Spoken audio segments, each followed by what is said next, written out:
아멘. 오늘 말씀의 제목은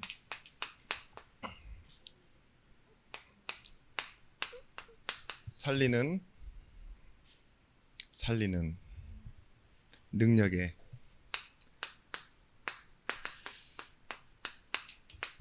제사장 직분입니다.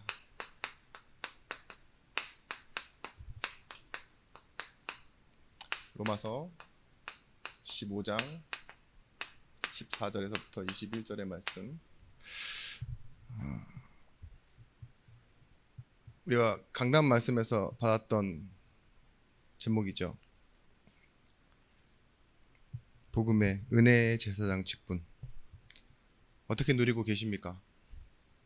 바울이 그런 일을 했구나 라고 알게 되셨고,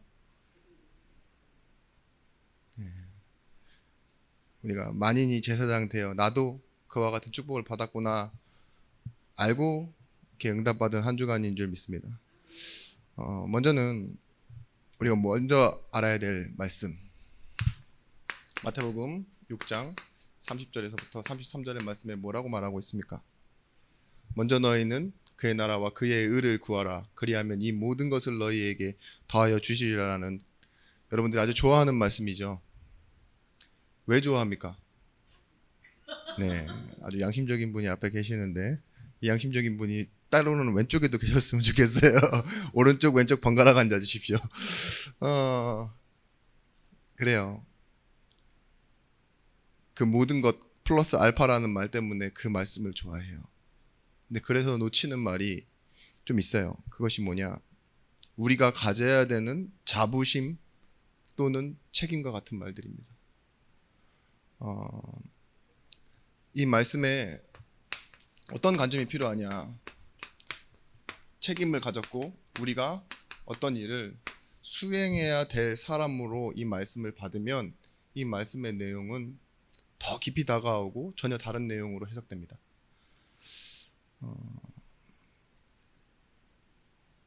다른 얘기를 보면 이 얘기예요. 이 책임을 수행을 하기 위해서는 우리가 가진 것이 무엇이냐?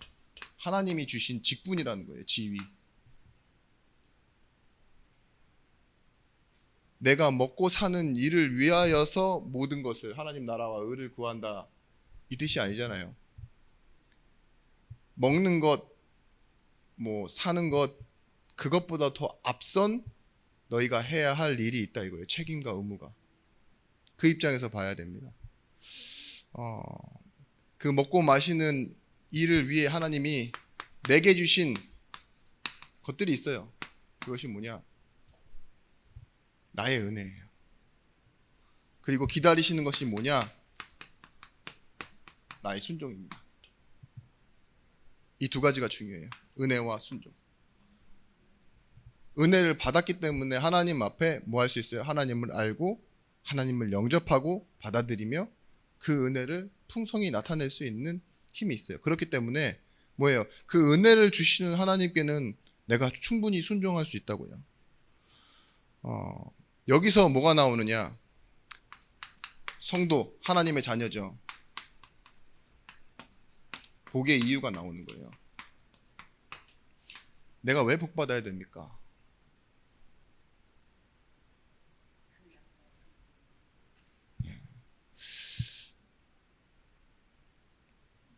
하나님이, 여러 가지 해석이 있겠지만 하나님이 나를 통해서 작정, 또 다른 말로는 결심하신 일이 있다고요. 나를 부르실 때. 그죠? 너는 내 자녀야. 내 자녀라면 당연히 나와 함께 하는 거야. 그 임마누엘은요, 하나님의 작정이에요. 그죠? 근데 그 이후에 하나님이 하나님의 계획대로 움직이고 계시잖아요. 그 함께라는 그런 상황, 어떠한 조건 말고 그 함께함 때문에 우리에게 일어날 응답이 있다니까요. 그 계획 속으로 우리를 불러가시는 거예요. 먼저는 보십시오. 아담을 왜 창조하셨습니까? 하나님의 통치를 나타내시는 거예요.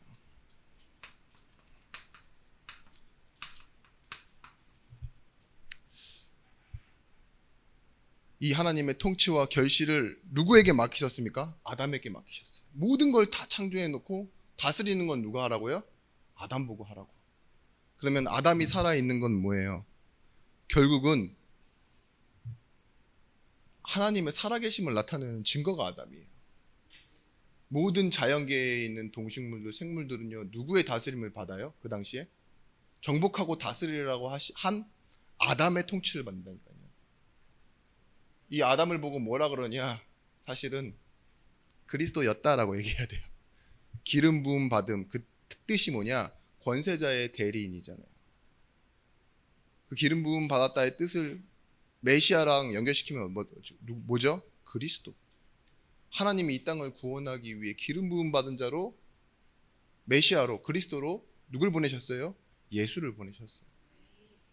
그런 것처럼 하나님의 일을 나타내는 사람, 하나님의 택하심을 받은 사람, 그죠? 하나님을 나타내고 알리는 사람을 제사장이라고 했습니다. 그리고 선지자라 했고 왕이라 했는데, 아담은 어떤 사람이었어요? 사실은 하나님이 세우신 제사장과 같은 사람이었어요. 이 신약에 나오는 이제 구원받은 성도 있죠. 성도 또한 뭐라고 얘기하고 있느냐? 죄에 빠진 인류를 위해 하나님이 누구를 보내셔요? 살아가는 영이 아닌 살리는 영으로 마지막 아담 예수 그리스도를 보내셨다고 그랬어요. 이와 구원받은 사람은 함께합니다. 고린도전서 15장 45절 말씀에 이렇게 말하고 있습니다. 기록된 바 첫사람 아담은 생령이 되었다 함과 같이 마지막 아담은 살려주는 영이 되었나니. 그러니까요, 이 살려주는 영과 함께하는 나는, 살아가는 영은 이제는 어떤 역할을 하게 됐어요? 살려주는 역할을 하게 됐어요. 그게 구원의 축복입니다. 살아갈 뿐만 아니라 죽었다가 다시 살았잖아요, 우리 영이. 근데 이 살리는 영과 함께하니, 성령과 함께하니 뭐가 됐어요? 하나님이 살리시는 그 일들을 우리에게 맡기시는 거예요. 그래서 뭐라고 해요? 구원받는 순간부터 전도자요, 구원받는 순간부터 뭐예요? 선교사라고. 난 아직 부족한데요, 아직 아리까리한데요. 괜찮아요. 하늘과 땅의 모든 권세를 가지신 분이 내 안에 함께 있어요. 모든 지식, 만유가 그 안에 있고 만물이 그 안에 있다 그랬어요. 그 천지를 지으신 창조주 하나님이 나와 함께 하세요. 내가 모르는 거 상관없이 하나님 역사하신다니까요. 내가 연약하다고 포기하는 것과 상관없이 하나님은 완성시키세요. 이 사실을 믿으셔야 돼요.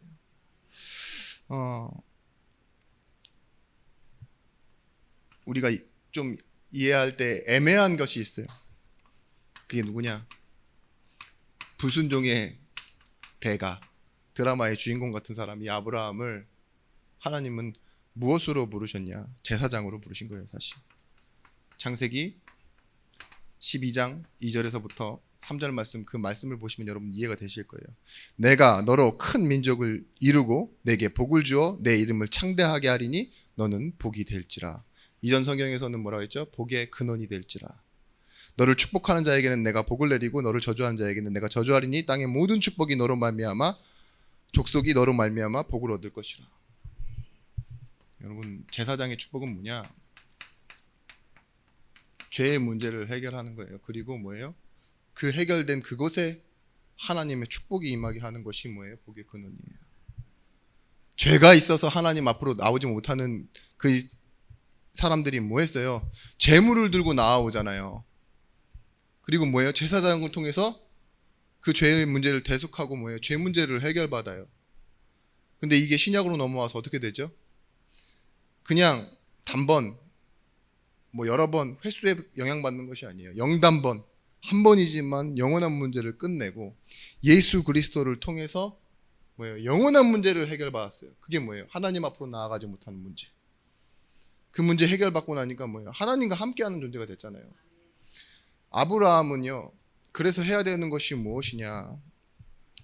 부르시고 함께하시고 더불어 아브라함을 통해서요, 내가 너를 복 주고 큰 민족을 이루고 그들에게 너에게 창대하게 하리라 하는 그 뒤에 뭐가 있냐? 내가 있다 이거예요. 아브라함을 복 주고 창대하게 한 사람이 누구예요? 한 분이 하나님이시라고요. 그러면 내가 너로 나를 소개하는 사람 만들겠다 이거예요. 그게 제사장의 축복이에요. 아브라함이 그래서 해야 될 건 무엇이냐? 다른 게 없어요. 오래 살고 많이 돌아다녀야 돼요. 그래야 아브라함을 만난 사람이 복의 근원이니까 복 받잖아요. 그 복은 뭐예요? 결국은 하나님이 소개되어지는 거예요. 제사장의 축복을 받은 사람은 그렇습니다. 우리 이 성경에서도 봤지만 아담이 그러했듯 다시 그 아담을 만난 살리는 영 아담 그리스도 만난 우리는 어떤 사람들이라고요? 하나님을 나타내고 하나님의 영광을 드러내는 성도요 전도자가 되어져야 되는 겁니다. 하나님의 계획이 뭐라고요? 하나님의 계획은 나를 복의 근원 만드시는 거라니까요. 근데 그 계획이 왜 있었냐? 이거예요. 바울은 이렇게 얘기하고 있는 겁니다. 이방 민족을 향해서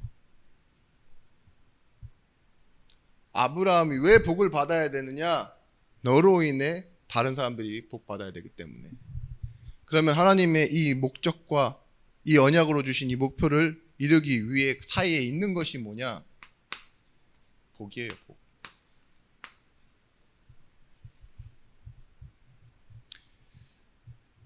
부르심의 택자가 여기 있어요. 시작에 있다고요. 나를 부르셔서 이방인들에게 뭐예요? 복음을 전하기 위해서 필요한 것이 뭐예요? 내가 너로 복 주고예요. 마태복음 6장 30절 말씀. 왜예요?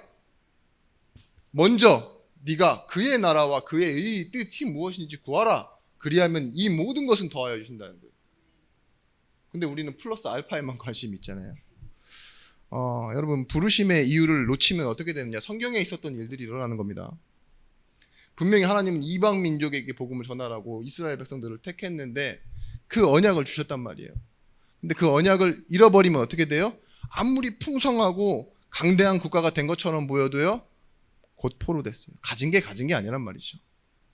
그런데 아무것도 가진 것 없고 포로되어 있고 속국되어 있는 상황에서도요, 하나님이 이 이방 민족을 향한 그 언약, 그 하나님의 살아계심을 붙잡고 언약을 붙잡으면 뭐예요? 회복시키셨어요. 그게 성경의 얘기라니까요. 이게 성경 66권의 얘기입니다. 여러분 복의 이유를 알면 뭐가 된다고요? 복의 근원을 찾는 거예요. 이겁니다. 복의 이유를 알아야 복의 근원된 나를 찾을 수 있어요. 먼저의 답입니다. 누가 어떻게 왜 붙잡아야 됩니까? 이 언약을, 이방 민족이라는 언약을. 그 답은요, 내가 이 복을 무슨 이유로 어떻게 사용해야 되는지 그 출처가 딱 나오는 거예요.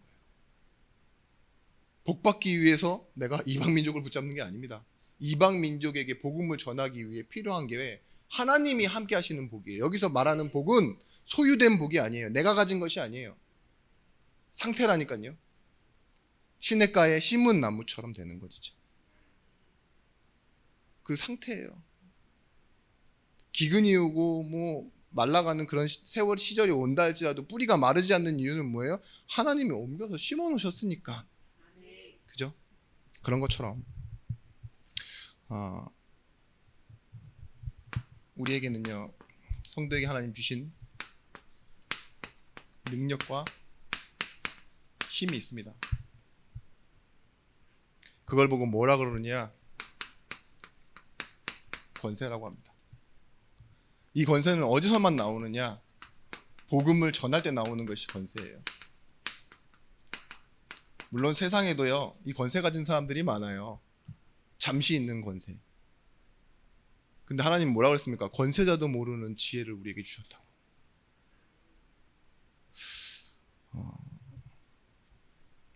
바울이 말하는 자신의 능력은 이거예요.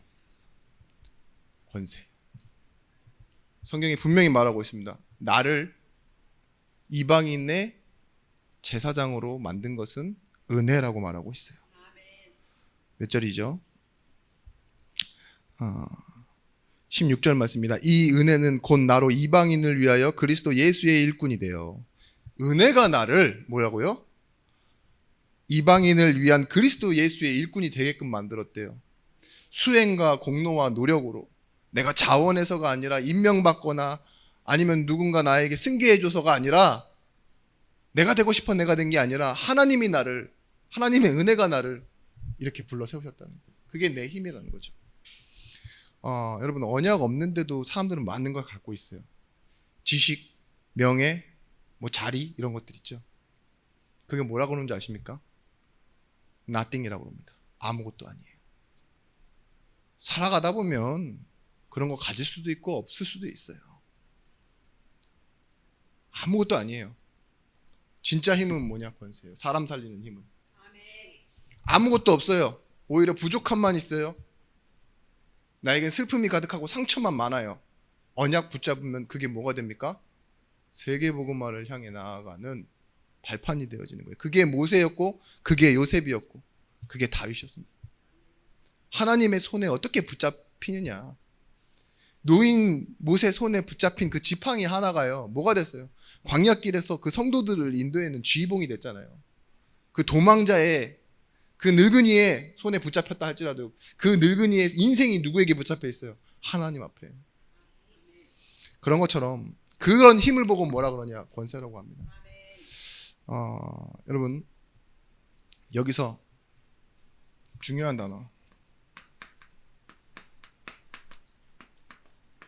권세자의 대리인, 이걸 보고 뭐라 그러죠? 기름 부음이라고 해요. 근데 바울이 빼먹지 않고 쓰는 말이 있어요. 그리스도의, 예수 그리스도의 일꾼 되어졌다고. 기름 부음 받은 자의 일꾼, 이렇게 얘기하고 있어요. 여러분, 일을 누구를 위해서 하느냐, 이거 엄청 중요한 일이에요. 돈 받아서만 할 수 있는 일은 돈만큼만 하면 됩니다. 그죠? 여기 뭐 우리 권사님도 일하다 오셨지만 오늘 하루 이게 파트타임이잖아요. 3시간인데 오늘은 내가 기분이 좋아서 6시간 이렇게 해주고 싶어요? 딱 돈만큼만 하고 싶죠? 그게 세상의 일꾼이에요. 그죠? 돈을 위해서, 뭐 자식을 위해서라고 하면 뭐 사랑이 들어가니까 돈 안 줘도 하잖아요. 근데 바울이 말하고 있는 일꾼 출처가 어디예요? 그리스도의 일꾼이래요. 그 삭스를 어떻게 주느냐? 고통과 고난, 40에 하나 가만매, 이런 거 몇 번 맞는데도 뭐예요? 내가 그리스도의 일꾼이래요. 근데 그 힘이 어디서 나오냐? 그런 핍박과 어려움과 고난을 이겨낼 힘이 여기서 나오는 거예요. 그게, 핍박이 약하지가 않잖아요. 모기가 몇 번 문 게 아니잖아요. 한 자리를 100번 물었다 해도. 그런 걸 이겨내는 힘이 아니라 하나님이 주시는 힘이니까 그 고난도 문제없다, 이렇게 말할 수 있어요. 보세요. 분명히 이 세상에는, 세상이 있는 동안에 세상의 권세가 있습니다. 이걸 이기는 하늘의 권세가 있어요. 그게 보좌의 힘입니다. 하나님은 삼위, 하늘에서도 역사하시고 성령으로 역사하시고 그리스도 이름 부를 때에 말씀을 성취되도록 역사하세요. 마태복음 28장 20절 말씀에 하늘과 땅의 모든 권세를 내게 주었으니 내게 본부한 모든 것을 가르쳐 지키게 하라. 내가 세상 끝날까지 너희와 항상 함께 있으리라. 이게 우리가 가진 힘이에요. 조건에 따라 없어지는 것 아니고요. 내 무능에 따라, 내 필요에 따라 사그러들거나 권태가 오는 것도 아닙니다. 처음엔 좋았는데 나중엔 구형되고 고철되고 이러는 게 아니에요. 항상이에요. 처음과 끝 되신 분, 시작과 나중 되신 분, 그 알파와 오메가 되신 분이 항상, 주권자의 손 안에 뭐가 있느냐? 시 공간을 초월하는 힘이 있어요. 이건 제가 하는 말이 아니라 신학적으로도 그래요. 우리가 볼 때 1000년이라는 시간은 우리 인생의 몇 배죠. 그렇지만 그것을 한 손에 잡고 보고 계신 분이 누구예요? 창조주 하나님이세요. 그 하나님이 나와 함께 하신다. 나의 시간은 모르지 않으세요. 그리고 세상의 시간은 모르지 않으십니다. 그런 가운데 우리를 불러놓으신 겁니다. 그러면서 로마서 12장 1절 말씀에 말하는 것처럼요. 뭐라 말하느냐? 너희는 제사장이기에 너희 몸을 거룩한 예물로 드리고 산 제사로 드리라. 이것이 너희가 가질 영적 예배니라. 이렇게 말하고 있어요.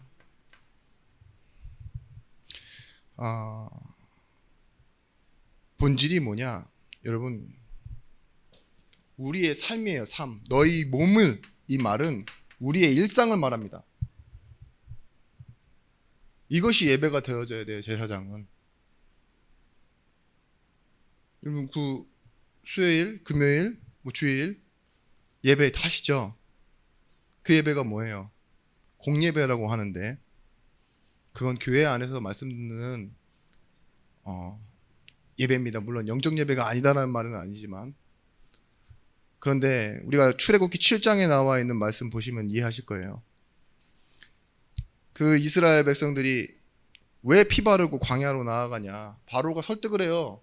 예배하는 게 맞다면 그 예배는 거기서 말하는 건 제사죠. 여기서 해라. 여기서 하면 될 거 아니냐. 100번이고 1000번이고 해라. 여기서 해라. 근데 모세는 안 된다 그래요. 왜요? 이 산제사를 드리기 위해서 나가야 된다. 광야란 하나님의 은혜를 입고 하나님의 손 안에서 살아가는 거예요. 삶의 전체가 단순히 의식만 드리는 제사가 아니라 뭐예요? 하나님께 완전히 순종하고 우리는 하나님의 백성인 것을 심고 후대를 키우는 것, 그죠? 그리고 하나님이 원하시는 방향 속으로 우리의 미래가 들어가는 것이 영적 예배니까. 그럼 여러분들도 마찬가지입니다. 내가 단순히 교회에 와서 예배만 드리고 가면 안 돼요. 삶에서 하나님 말씀에 순종하는 거예요. 그리고 때로는 몸이라고 하는 그 있죠. 여러분의 경제와 시간과 어떠한 모든 것들 있잖아요. 이익과 유익, 그런 것들도요, 다 이 예배로 연결시켜져요. 여러분, 실제 삶에서 함께하는 축복을 누리는 것이 영적 예배입니다. 예배만 하고 돌아가서 내 마음대로 선택을 하는 것이 예배가 아니라 그 드린 말씀을 가지고 뭐 하면 돼요? 이제는 삶에서 하나님의 영광 나타낼 이 응답을 생각하시면 뭐예요? 주어주시는 게 이거예요. 복. 실제 여러분들이 복음 전한 사람을 만날 때 뭐가 나타난다고요? 권세가 나타나요. 그게 여러분들이 가진 증거가 되어줘야 됩니다. 하나님은요, 어떤 하나님이냐? 이걸 바꾸실 수 있는 하나님이에요. 모든 운명. 로마서를 지금 어디에서 쓰고 있느냐? 고린도에서 쓰고 있습니다. 57년에서부터 60년까지 이렇게 썼다고 하고 있는데 3년 뒤에 바울이 로마 교회에 방문하고 또 사도행전에 보면 어떤 일들이 보여지느냐? 그럼에도 불구하고 바울이 이방인을 데리고 성전에 들어갔다는 그런 일 때문에 시비가 걸려요. 그러니까 뭐예요? 세상의 흐름은 그대로라는 거예요. 잘 안 바뀌어요. 그렇죠? 그럼에도 불구하고 우리가 알아야 될 게 있습니다. 유대적 관점에서의 하나님, 기독교적 관점에서의 하나님이 아니라 하나님은요, 뭘 다스리시는 하나님이냐? 천지를 주관하시고 이 모든 운명을 이 하나님의 계획을 이루시겠어요. 여러분들 잘 알고 있는 좀 가장 유명한 사람 중에 룻이 있죠. 룻이 어떤 여인이죠? 이방 여인이에요. 모압 여인이라고. 이 모압 여인이 하나님의 족보에 들어옵니다. 그게 뭐예요? 시어머니 따라 남아 있다가 보아스를 만나잖아요. 그죠? 그래서 결혼해요. 그리고 나서 오벳을 낳고 여기서 이세를 낳고 그 다음에 누구 나와요? 다윗이 나와요. 근데 예수님이 누구의 후손이세요? 다윗의 자손, 예수 그리스도의 세계라 말했던 다윗의 자손이에요. 여러분들이 잘 알고 있는 이 여리고성에서 만난 여인, 이 여인은 어떤 사람입니까? 말 그대로 이 당시에는 수도 세지 않는 여자일 뿐더러 직업은 기생이에요. 몸을 파는 창기라고 나와 있기도 하고요.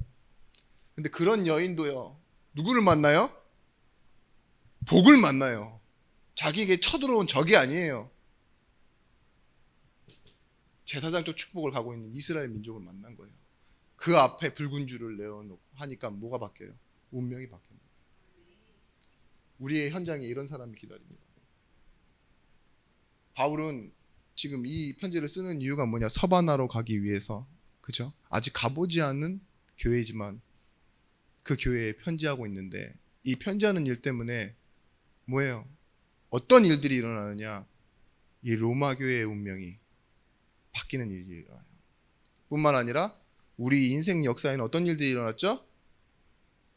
종교개혁이 일어났어요. 로마서 때문에. 지금도 우리 강단에 어떤 영향이 오고 있어요? 우리가 드려야 할 예배는 산 예배이고 영적 예배이고, 여러분들 잘 알아듣지 못하나 지금 하는 말이 뭐예요? 계속 우리는 뭐 해야 된다? 전도해야 된다. 선교해야 된다. 이 말을 지금 계속 전달할 수 있는 게 뭐예요? 바울의 있었던 이 여정 때문에 그래요. 보십시오. 다 연결되어 있습니다. 우리는 오해하고 착각해요. 근데 그 오해하고 착각하는 건 어떻게 없애질 수 있느냐? 은혜 받아야 되는 게 맞지만 실제 전도 현장에서요, 이 권세를 사용하는 응답을 누리셔야 돼요. 뭐가 안 되고 뭐가 됩니까?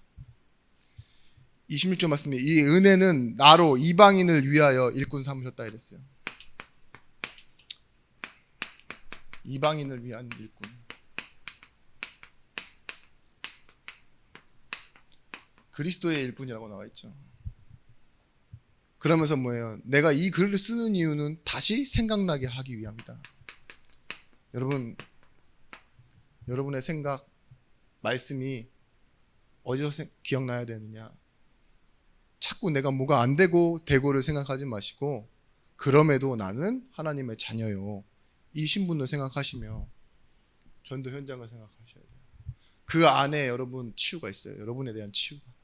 개인을 향한 하나님의 이명 계약과 소명 사명이 있습니다. 일꾼이란 말을 잘 생각하시면 오늘의 말씀 제목에 대한 답이 있어요. 이 레이투르게오라는 말이 있어요. 레이투르게오라는 말이 뭐냐? 히브리서 10장 11절 말씀에도 나오는 말씀과 같아요. 제사장마다 매일 서서 섬기며 자주 같은 제사를 드리되 이 제사는 언제나 죄를 없게 하지 못하거니와 하는 말인데, 이 제사장 레위인을 향하는 뜻한 일꾼 있죠. 이것이 헬라어에서는 항상 여기서 말하는, 바울이 말하는 일꾼으로 통역이 됩니다. 번역 자체가. 그러니까 바울은 이 말도요, 사실은 제사장이라고 쓴 말이에요. 그런데 뭐예요? 이 여기서 말하는 일꾼은 그냥 일을 하는 일꾼이 아니라 성전을 위해 일하는 일꾼, 레위인, 제사장, 이걸 말하는 거예요. 우리도 마찬가지입니다. 로마서 15장 16절 이 말씀은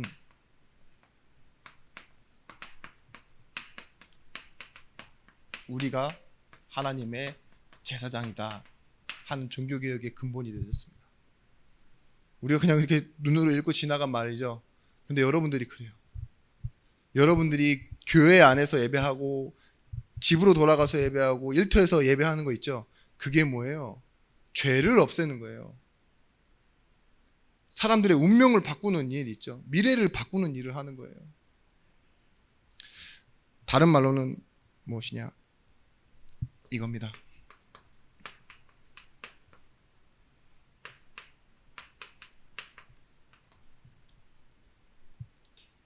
그 예배할 때 어둠이 물러가요. 빛이 비추기 때문에 어둠이 물러가는 겁니다. 무슨 주술의식, 구마의식이 그런 것이 아니라요, 제사장이 하는 역할 자체가 그래요. 너희는 이 세상의 빛이라. 그렇죠? 빛이 있으면 어둠이 함께 있을 수 없는 거잖아요. 그 영혼이 뭐예요? 어둠 가운데 있다가 여러분들 보면 뭘 보는 거예요? 빛을 보는 거예요. 그리고 깨닫게 되는 거죠. 우리가 기도하는 시간, 이것을 위해 기도하는 시간, 뭐가 없어져요? 그 사람을 붙잡고 있는 사망의 권세가 물러가는 겁니다. 어두움의 권세와 운명을 붙잡고 있는 그 악한 세력들이 물러가는 겁니다. 사람들이 말하는 그 사주팔자 있죠. 운명, 벗어날 수 없다라고 말하는 그 내용들이 끝나는 거예요. 뭐예요? 돌아가야만 하는 본향이 어디입니까? 돌아가셨습니다 이러는데 그 돌아가야 하는 그곳이 바뀌는 거예요. 지옥의 권세. 그게 끊어지는 것입니다. 여러분,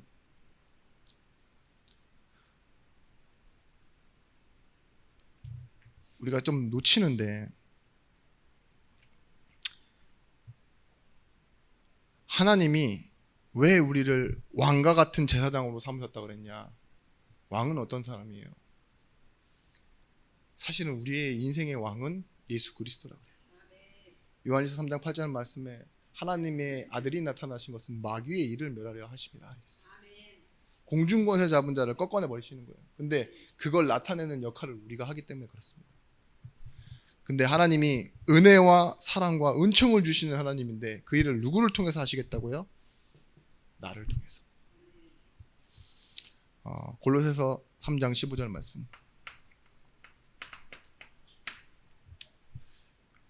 그리스도의 평강이 너희 마음을 주장하게 하라. 너희는 평강을 위하여 한 몸으로 부르심을 받았으니 너희는 또한 감사하는 자가 되라.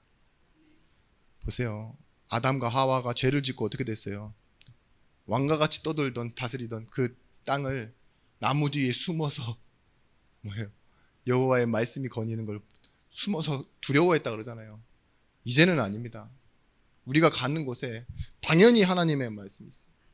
우리가 가는 곳에 당연히 뭐예요? 그리스도의 평강이 우리를 주장하게 되어지는 것입니다. 그러면서 이렇게 얘기합니다. 로마서 15장 17절 18절 말씀에 내가 자랑할 것이 있다.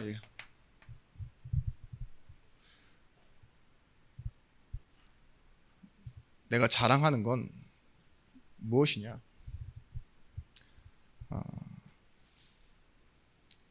하나님이 나를 통해서 역사하신 것을 내가 자랑한다 이렇게 얘기해요.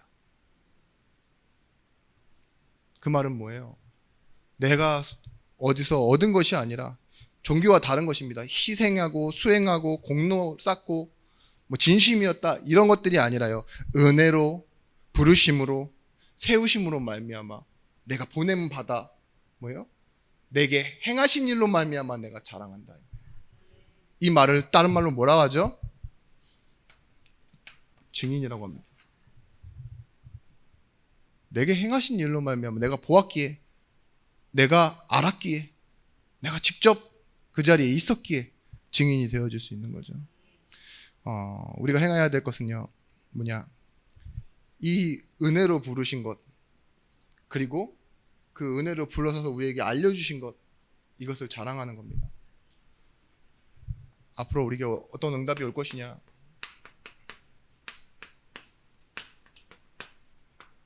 이렇게 하면 돼요. 성령인도 받으시면 돼요.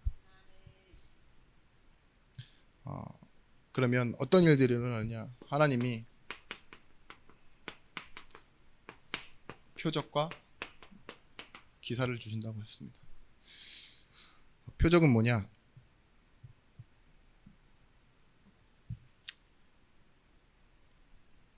하나님이 하시는 일들을 보고 표적이라고 해요. 근데 우리 주일날은 이렇게 말했죠.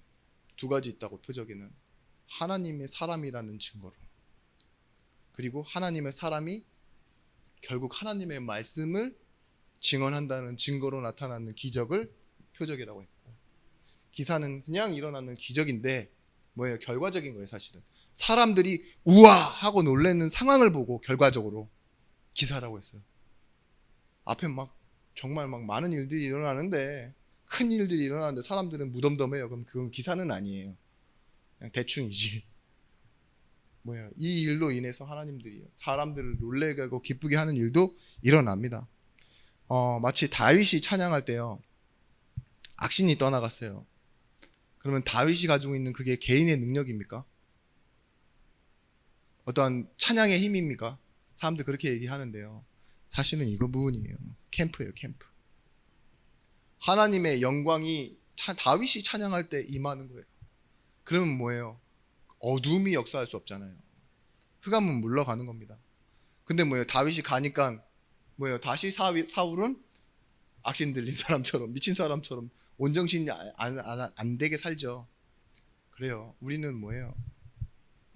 이제 하나님의 나라를 도래를 보여주는 것. 사도행전 1장 3절 말씀. 하나님의 나라. 이 임하는 축복을 갖는 것이 사실은 가장 큰 기적입니다. 내 현장에 뭐예요? 상식적인 일들과 뭔가 계획된 일들만 일어나는 게 아니라요. 우연처럼 있는 일들 있죠. 하나님이 루디아 마음의 문을 여사. 그런 일들 있잖아요. 사도행전 14장 48절 말씀에 작정하신 일은 다 믿더라 하는 그 일들 있잖아요.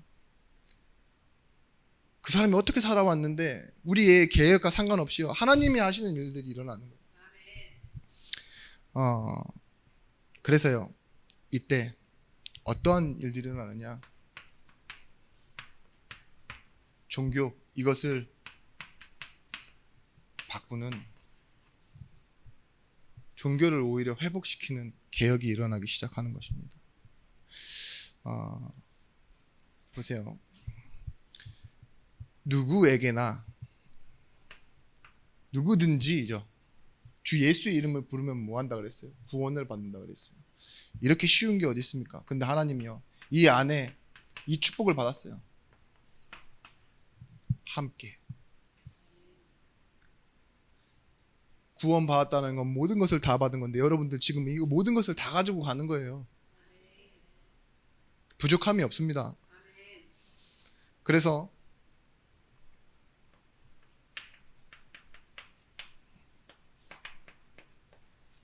이 하나님의 계획과 작정하신 일들 바라보게 되어지는 것입니다. 여러분들이 보십시오. 바울이 당시 로마에 복음을 전하고 있었던 그 시절이 어떤 시절이냐. 이제는 그 스토아 철학이라고 해서 하나님이 질서를 만드시고 모든 것 안에 개입하신다라는 그런 철학과 종교 사상이 잘 구분되지는 않았을 때예요. 그래서 막 뭐가 유행했냐. 금욕, 자신을 억제하는 거죠. 자기 수련, 자기 통제 이런 것들이 많았어요. 그래서 죽은 사람들 앞에 가서 울지도 말라 막 이런 식으로 이성을 통제하려고 했어요.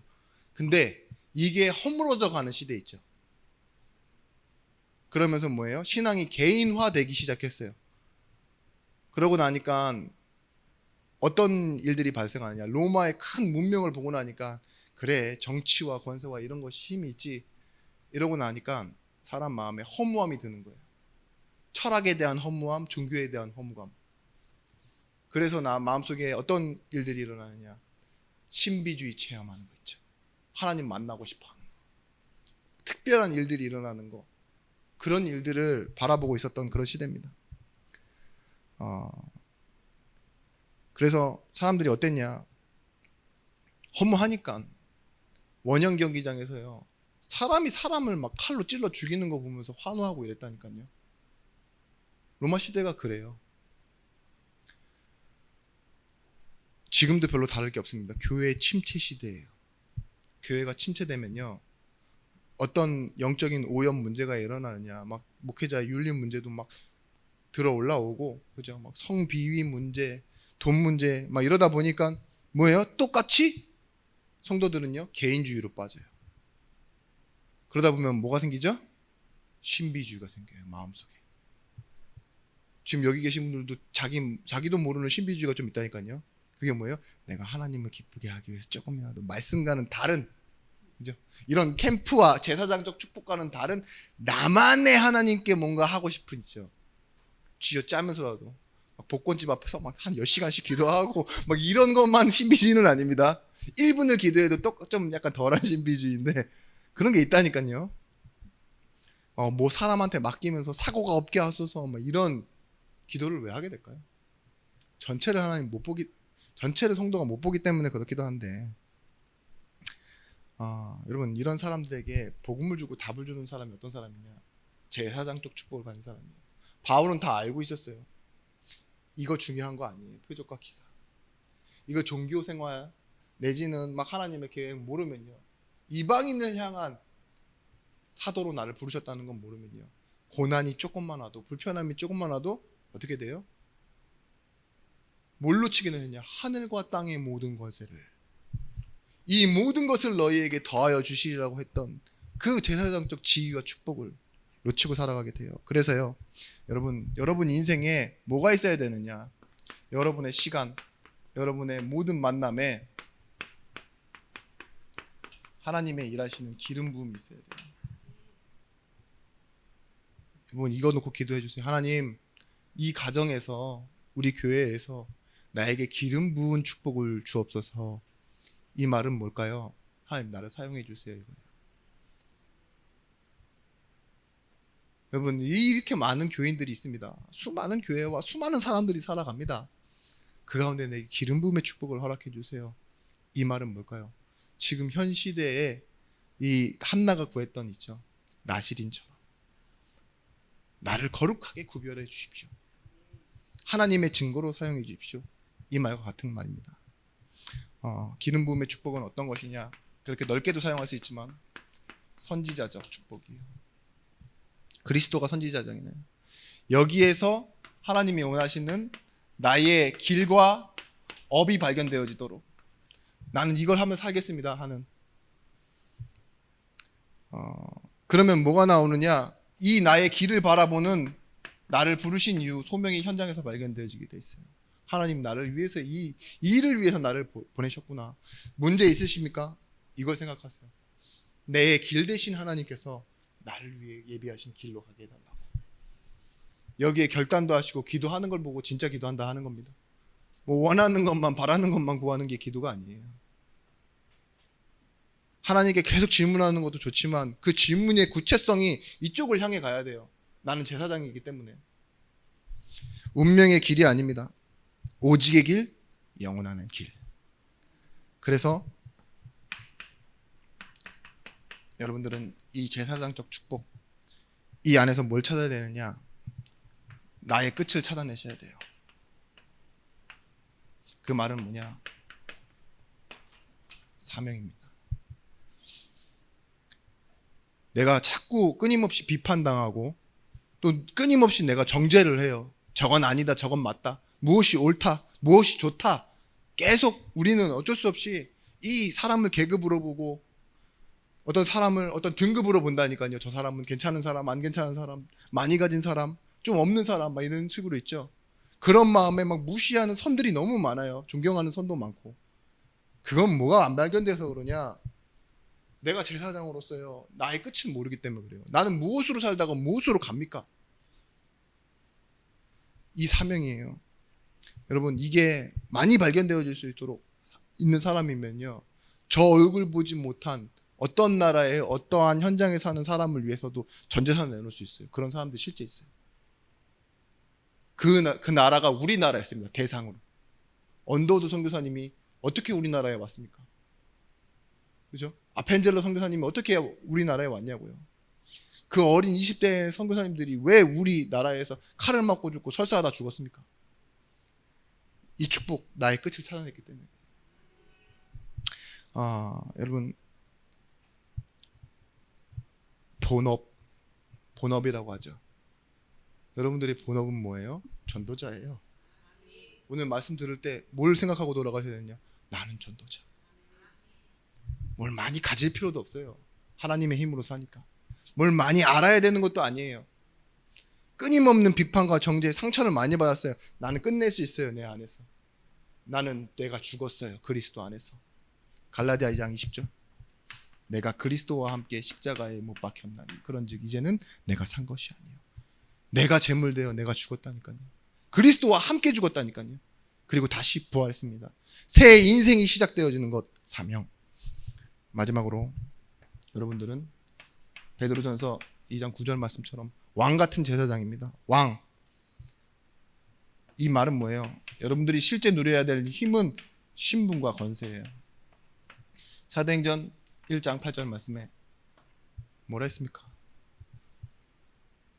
복음 가진 너희에게 내가 세상 끝날까지 너희와 함께 있겠다 했어. 오직 성령이 너희에게 임하시면 너희가 권능을 받고 온 유대와 사마리아와 예루살렘과 땅 끝까지 이르러 내 증인이 되리라. 여러분, 하나님의 말씀이 된다고 하면 되는 겁니다. 그게 왕적 권세예요.